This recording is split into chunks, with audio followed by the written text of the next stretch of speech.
Close the door, please. Thank you. All right. Hi, guys. Apparently there's this story that's making its rounds on social media about a woman who died recently from tummy tuck surgery. Whether or not it's true, I don't know, but I just want to give my own take on the issue.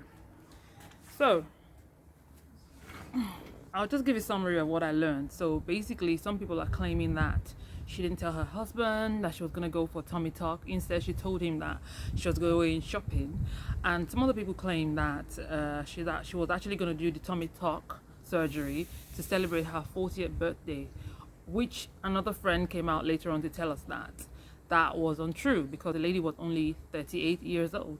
So there's no way she would have been planning for her 40th birthday, planning to do a tummy tuck for a 40th birthday. I think I saw a post somewhere where the husband came out to threaten someone who had put out the story with false details.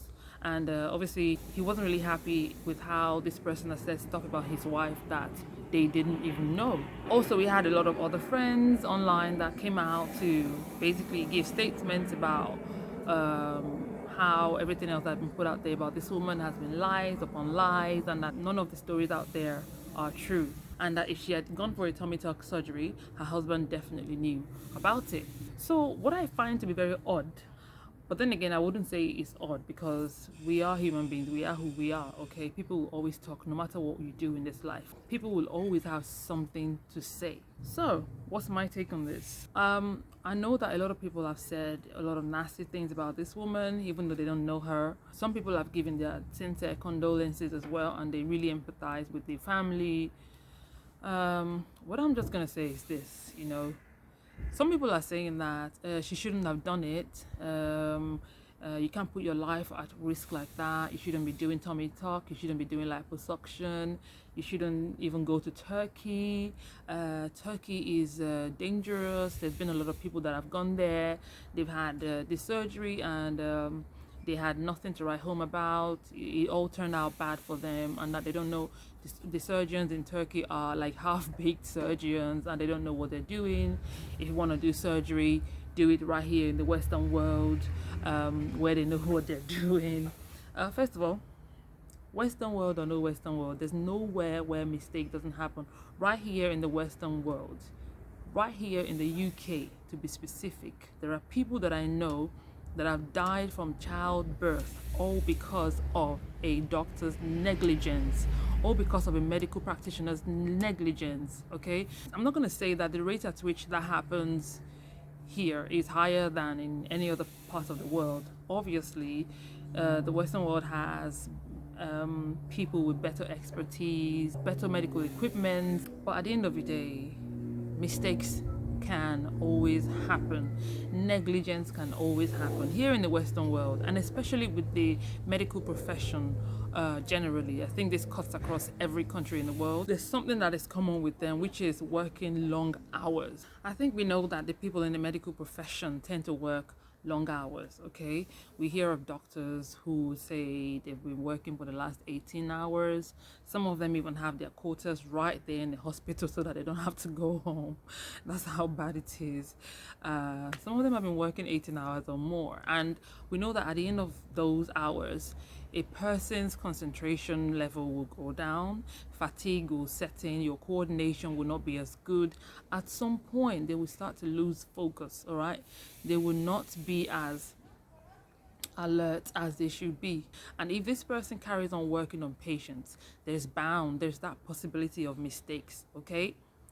So no one should tell me that, oh yeah, maybe if she had done the surgery here in the UK or in the US, things would have gone better. In the US, for instance, there's a high rate of maternity mortality, okay? Women dying during childbirth. Obviously, it's not always the fault of the medical practitioners around them, but it's sometimes linked to them. In 2014, I have a friend who lost his wife in January of 2014 due to negligence on the part of the medical practitioner, medical team. All right. So no one should tell me that in the Western world they don't make mistakes, they know what they're doing. If they are human beings, there is bound to be mistakes. Yes, the margin of error here might be lower than in the third world or in developing countries, because they've put in the work, they've done the research, they've tried to perfect things over time. But it's not the fact is they're still working on things, they're still perfecting things, and there's always that margin of error, no matter how small it is. So but I get where people are coming from when they say, oh, she should have done that surgery here, she should have done it in the Western world, she should have done it in the US. It doesn't really matter. If she was gonna die, if she was bound to die, if it was her time, then it was her time. What I don't like about the comments that I've seen online is people who are saying that she should have thought about it, she has children, what is she doing liposuction for? She should have accepted herself the way she is, she should have left her body the way she is.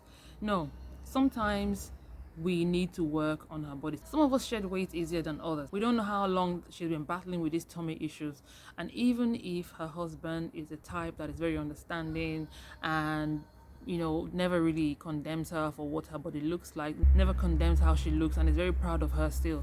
Point is, at the end of the day, if she doesn't feel good within herself, then she doesn't feel good within herself. All right? If she needed to do that, then she needed to do what she needed to do to make herself feel good.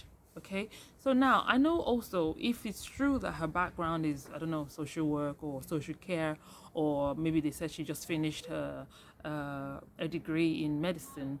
I don't know how true that is, but the picture I've seen, she was in graduation, I don't know what course. But if it is true that that's her background, then I would like to believe that she didn't go into this without doing her research. All right, she didn't go into this blindly. She would have done her research, she would have taken due diligence on this matter. Obviously there's no way she wants to go there, and unless she's on a suicide mission, which I think that's not the case, I know she would have taken all the steps she needed to take to keep her life safe, to keep herself safe. But then things still went all right. Okay, and it's happened.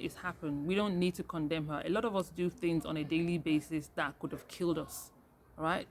A lot of us go on holiday, we go bungee jumping, we go paragliding, we go climbing mountains, we go doing all sorts of things, and we come back. Yet we sit behind the computer, behind our phones, to condemn this woman, for doing this. Because you went mountain climbing and you didn't die, it doesn't make you any better than this woman. No, it doesn't. It doesn't at all. So we have no right to condemn her, all right? All I know is that whatever decisions we take in life, if we have children, if we have a spouse, if we had family that care for us, we obviously should be mindful of the decisions that we take. We should be mindful of the actions that we take, of the events that we get ourselves involved in. It doesn't mean that we should stop living life. It doesn't mean that we should stop doing things that make us happy or make us feel good. All right? This happened to this woman. I'm sure she never planned for it. I'm sure she didn't plan for it to go this way, but we have no right to judge her. Okay, it's happened. I think it was her time. If it wasn't her time, nothing could kill her. If it was not her designated time, nothing at all would have killed her. She would have come back alive. She won't be the first to do a tummy tuck, and she's not going to be the last. There's no need making her husband feel bad. There's no need making up stories, because whatever we say, we need to be very careful. There are other people's lives involved in this. She may have been gone, all right? She may be gone already, but her husband is still going to be reading all these comments. Her children are going to read these comments. Her brothers, her sisters, her mom, her dad, family members will read these comments, especially when they're coming from people who don't even know her, people who have absolutely no prior relationship with her, just some random people online talking a lot of crap about this poor woman. She's dead, okay?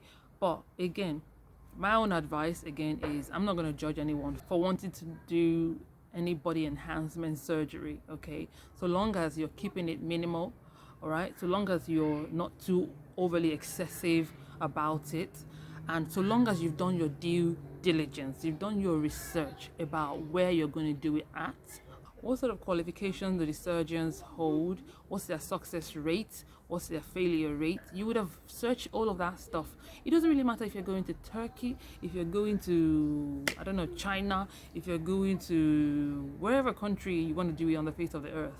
What matters is that you've done your research. All I know is that anyone can die at any time. Anyone can die from anything. Anyone can die in any country, in any hospital, doing any kind of surgery. Okay? So let's be careful before jumping into conclusion. Now, people are going to work on a daily basis, all right? You plan to go to work. Did you also plan that a car will knock you down that morning? Did you plan that you will die that day and not see your family again, that day will be your last day? Nobody plans these things. But do these things happen? Yes, people go out every day. Someone could say I want to pop in the shops, and then just on their way back home they get knocked down by a car and they die. So should I sit down behind my phone and be typing, look at this one, you should have sat his ass down in the house? I don't know, where is he going? Where are you going to? Where is he going when you will not sit down in one place? When you sit down in one place, what are you buying? Couldn't you find a shop close to your house? You should have sat down in your house, okay? I don't know, there's a shop next to your house. Why didn't you buy what you wanted to buy from there? Why? Okay? You check it for spell check and all of that, then send. People, be very careful the kind of things you say about people. Be very, very careful, all right? That's my take on this today. My condolences, my sincere condolences to that family, to the family of that woman. I pray that her soul will rest in eternal peace. And I pray that the Lord will give her family the fortitude to bear her loss. To her husband and her children, I hope that you guys made enough memories together before she died, and that you would always look back on those memories and remember her for the good things and the good times that you guys shared together. All right, so on that note, I will be signing out here. Peace out.